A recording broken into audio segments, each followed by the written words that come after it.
Shalom. First and foremost, I want to give all praises, honor, and glory to Yahweh, Bahasham Yahushai, Bahasham, Recha Kodash. Double honors to the elders and the apostles of Great Millstone, and peace and blessings to the elect. And today we're going to go into the book of 2 Kings, the 11th chapter. And in this chapter, we see the rise of, a demon, all right, otherwise known as Athaliah or Athaliah, which was a queen of Judah, right, who had a chance to rule temporarily by malicious means. Okay, so we witnessed in the 10th chapter, right, what ended up happening towards the end, the judgment that the Lord brought upon the house of Ahab via the hands of Jehu, right, who was anointed king. So he ends up slaying all the house of Ahab, but also ends up slaying, I think it was Ahaziah. Just let me see if I can, where are we? Yeah, I believe it was Ahaziah that he ended up slaying his house. And so at this point, you had Ahaziah here, who I believe Ahaziah's father was Joram, whose father was Jehoshaphat. Okay, so picking up in the 11th chapter, 2 Kings chapter 11 verse 1. And when Athaliah, the mother of Ahaziah, saw that her son was dead, she arose and destroyed all the seed royal. So this means Athaliah was the wife of Joram of the southern kingdom and the daughter of Jehoshaphat.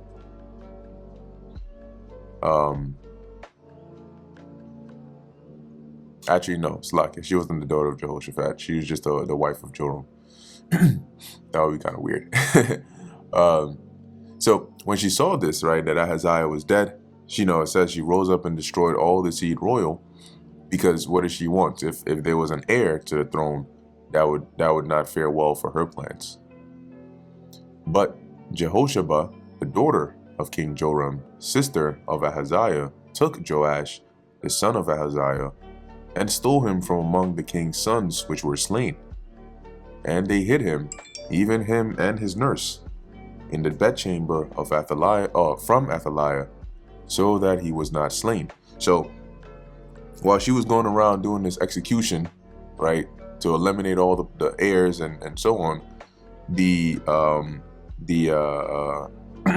sister of Ahaziah, right, ended up, taking Joash here, hiding him, like that one child hid him with his nurse, right, because you would typically have, a nurse that would take care of you as a baby, all that good stuff, right? Back then, it wasn't like the mother had to do every single thing by themselves. So anyway, Joash is hidden away and, just narrowly escapes this ill-fated consequence of having Athaliah as a grandmother. And he was with her, hid in the house of the Lord Yahweh 6 years. And Athaliah did reign over the land. So for 6 years, you had Athaliah reigning over, here would be Judah.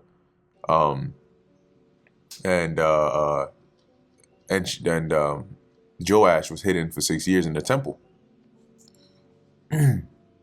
And the 7th year, Jehoiada sent and fetched the rulers of hundreds with the captains and the guard, and brought them to him into the house of the Lord Yahweh.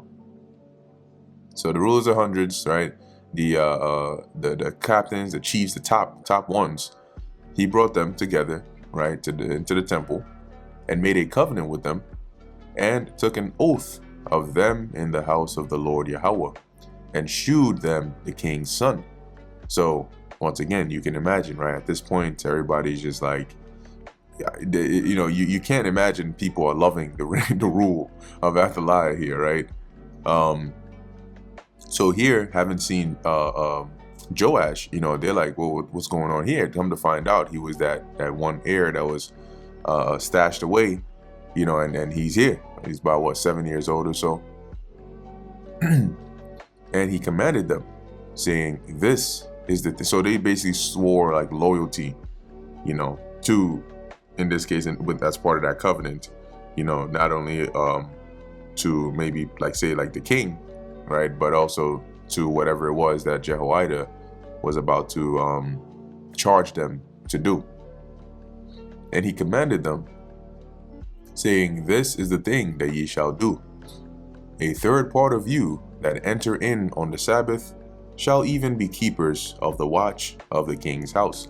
And enter in meaning like those that are coming on duty.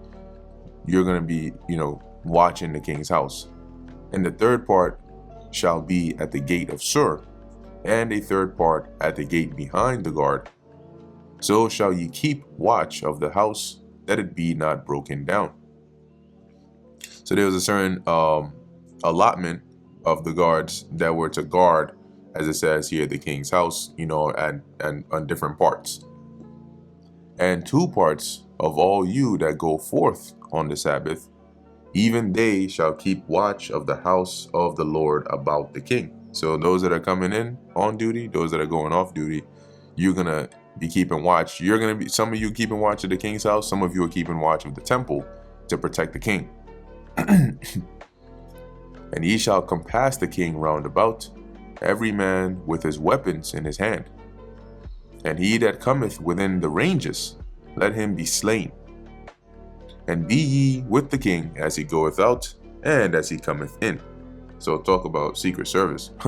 But yeah, so this was like extreme lockdown and protection, because Jehoiada knew and understood that this was a very, very dangerous thing for Athaliah, and for anybody really that supported her at that time, because having realized that there is an actual heir, to the throne, would be very, like, they would basically seek him out, and try to eliminate him.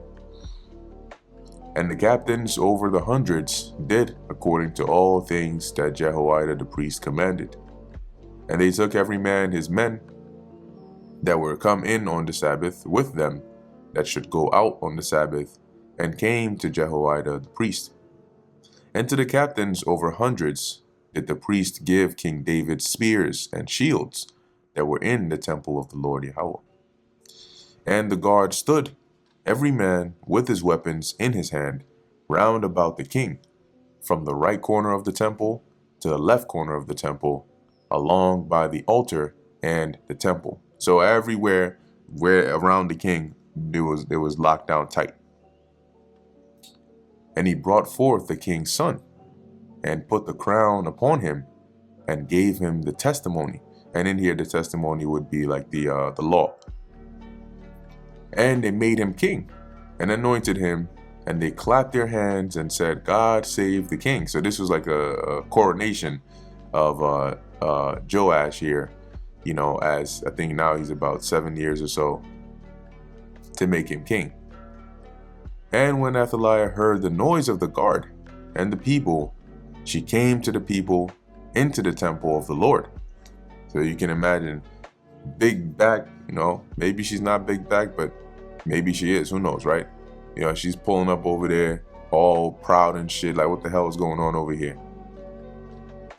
And when she looked, behold, the king stood by a pillar, as the manner was, and the princes and the trumpeters are by the king, and all the people of the land rejoiced and blew with trumpets. And Athaliah rent her clothes and cried, "Treason, treason!" So when she saw that, she was like, you can imagine for a split second, she's probably like shocked for us. Like, she's seen a ghost, like, what the hell? She made sure every one of them was dead, And now she's seen this, and she's seen them, and she's like, no, this can't be real. She starts losing it. She starts bugging out. But Jehoiada the priest commanded the captains of the hundreds, the officers of the host, and said unto them, "Have her forth without the ranges, and him that followeth her with the sword, or him that followeth her, kill with the sword." So any of her followers, take them out and take her back up out of here. And because, well, let's continue reading. It says, "For the priest had said, let her not be slain in the house of the Lord." Because remember, she came in, and then she witnessed this, and then started to cry, "Treason, treason." So he said, basically, apprehend her and take her out from here, and then put her to death, and all the people that follow her as well.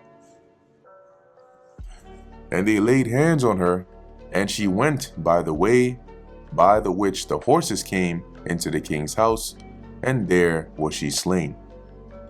And Jehoiada made a covenant between the Lord Yahweh and the king and the people, that they should be the Lord's people between the king also and the people. So this was a covenant, an agreement witnessed by everybody, agreed to by the king and by the people, that they should all be the Lord's people and serve him.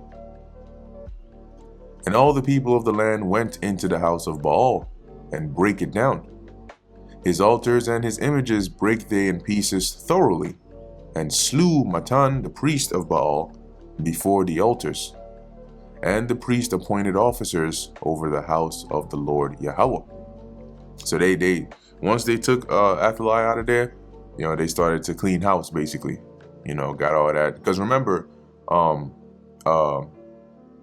Jehu had what was it? He slew the servants of Baal, but he didn't go all the way with it, And so there were still, remnants here. There were still high places set up. There were still idols and stuff.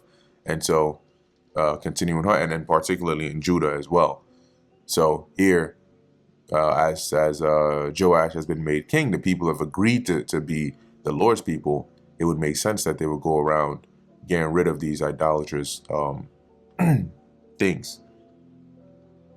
And he took the rulers over hundreds, and the captains, and the guard, and all the people of the land, and they brought down the king from the house of the Lord Yahweh, and came by the way of the gate of the guard to the king's house. And he sat on the throne of the kings. And all the people of the land rejoiced, and the city was in quiet, meaning it was peaceful finally. And they slew Athaliah with the sword beside the king's house. And this is just a recollection of what we read up above. 7 years old was Jehoash, in other words, Joash, when he began to reign. And that's the end of the book of 2 Kings, the 11th chapter. So we see here this, now a lot happened in here, right? Though it was comprised into about 21 chapters, 21 verses. This went from about a 7-year span, and it shows you how the Lord, has many ways of preservation. Whatever the Lord wills is what's going to happen. Even if the chances seem so slim, right? It's like, had the sister of Ahaziah, right, Jehoshaphat, not done what she did, there would be no heir. And then who knows what would have happened, leaving Athaliah to rule over the land. Anyway, with that, I'm going to end it here. Lord willing, that was edifying to the elect. In closing, I want to give all praises, honor, and glory to Yahweh, Bahasham, Yahweh Shai, Bahasham, Recha, Kodesh. Until next time, Shalom.